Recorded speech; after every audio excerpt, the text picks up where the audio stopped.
Welcome guys to Fruitful Investment Strategies. My name is Kambai. So if you have not subscribed yet, please subscribe because we have some very interesting news to share with you. And I'm facing a lot of challenges in my businesses, which I think it's very interesting for you guys to know. So today I'm going to share things which are really personal in terms of my businesses, which I'm doing home.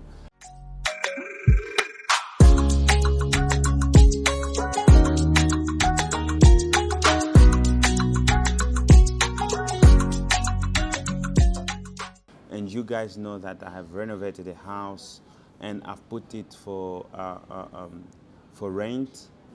So it's a 3 rooms house, or let's say 4 rooms house, with a kitchen and a living room.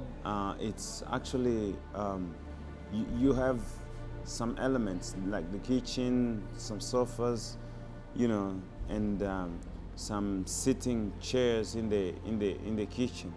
So we have all that and we put it for rent. So we put it for rent. That was last year around October, if I'm not mistaken, around October. And there was this guy. He came and he wanted to rent my house. So he saw the price. Actually, I priced it really higher than the normal price in the market. Well, not very high, but let's say $2,200 more. And so he accepted to take the house. And the contract was for 1 year and a half. So 1 year and 6 months that he accepted to take the house. And just as soon as he entered the house, there was, after a while, there was a lot of, I noticed something which was strange because the guy started complaining. He started complaining about a little bit more of things, up to sending me 13 points. So I'll read those 13 points for you so that you can actually maybe see what has been going on. The first point he was asking me was that we should have more place for the bin, which is understandable. So what I did, I went to look for. I contacted the municipality and informed them about it, and they came the next day. They put the bin, and the guy was complaining about the bathroom, because we have some function in the bathroom. We have that ventilation. So it was maybe he didn't know how it was working because it was an automatic ventilation.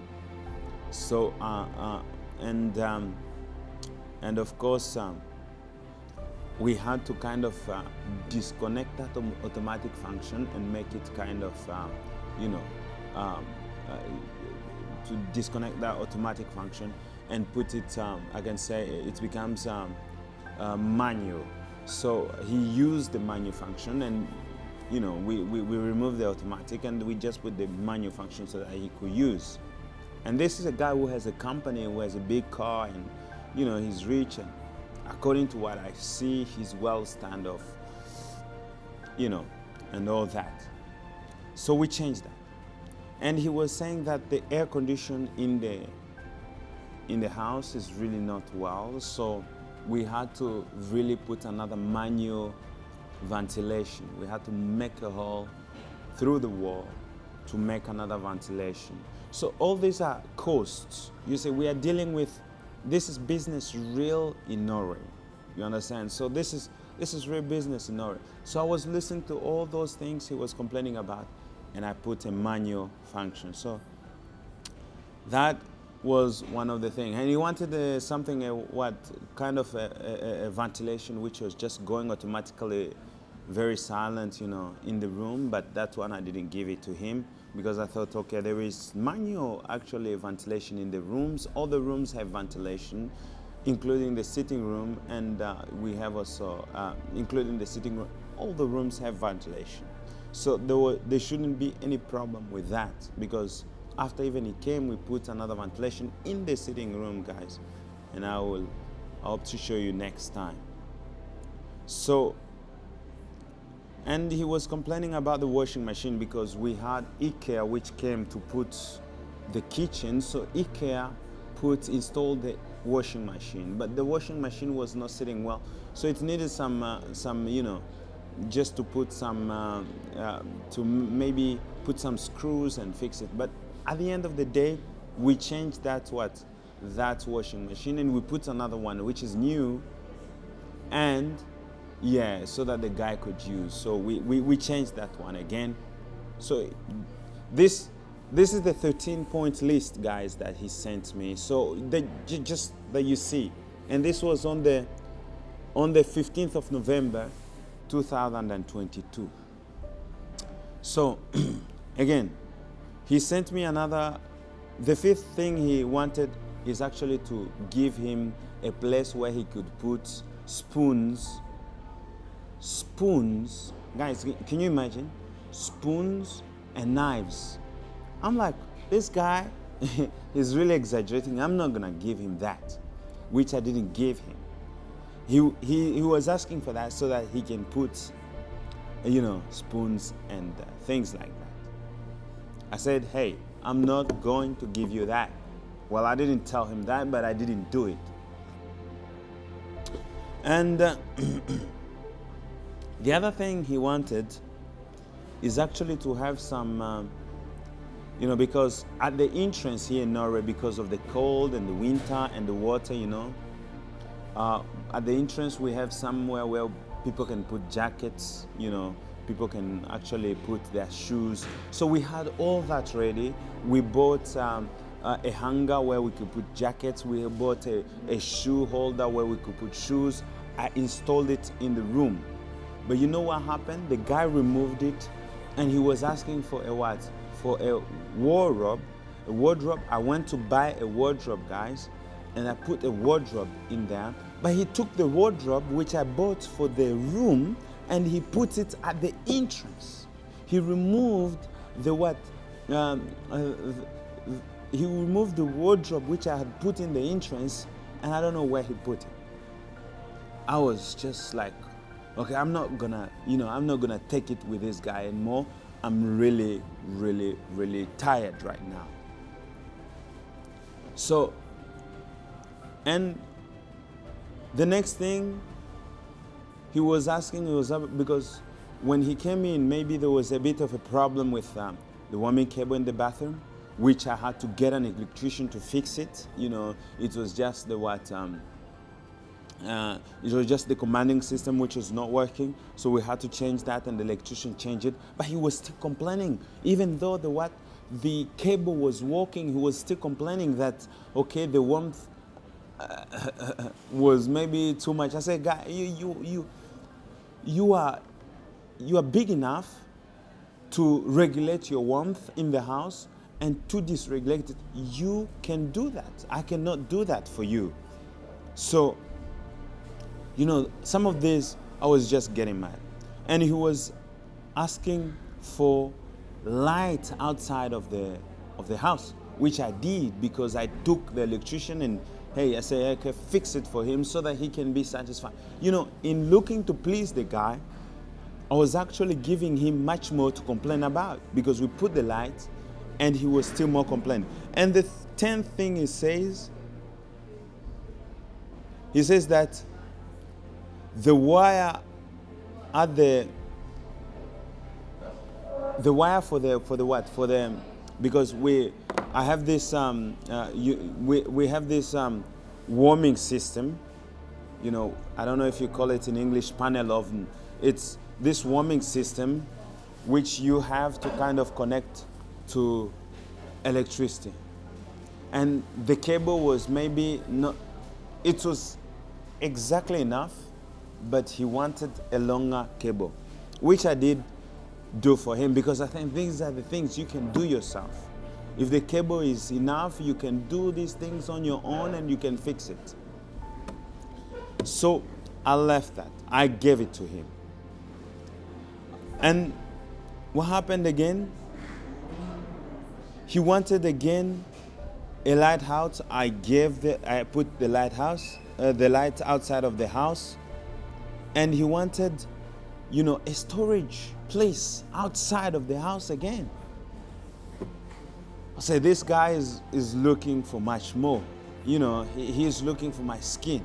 He wanted a storage so that he can have a storage. I didn't give him that because I thought that is too much. And he was telling me about some, because we have a wardrobe in one of the rooms, and he was telling me about the drawing, the drawing board. So he wanted some extra drawing board in the wardrobe. I was like, this guy wants really to work upon me. And he wants really to destroy my business. And in all this, I spent at least $700 to $800 just for the small things. And in total with the electrician, I spent at least $2,500. $2,500 for all the work, so that guy could at least have nothing to claim. But still more, this guy was not satisfied. And we are living in a country where we are supposed to everything is supposed to be respected, the rules are supposed to be respected, the contracts are supposed to be respected. But I think some people just take advantages of you because you are black or because you are this or that. And they want to kind of take advantage of that. Because what happened after a week, just after this, the guy blocked the pipe of the water, of the toilet, of the water, the pipe for the toilet.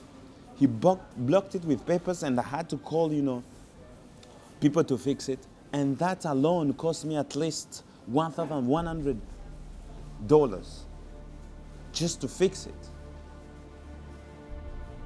And what happens? A week after that, I go to England because I was so tired and very mad at the guy. I think this is just racism and disregard of people's business. A week after I've gone to England, I wanted to rest with my family because I was really going through a lot of pressure. The guy comes again, he sends me a message that the pipe has been blocked. I say, hey, how come a week before I fixed that pipe and a week later you come and you destroy that pipe? How come you are doing that? I say, hey, you have to take responsibility for that. The guy does not want to pay for that. He does not want to pay for that. And then he sends me a what? He sends me a warning that he's going to leave the house.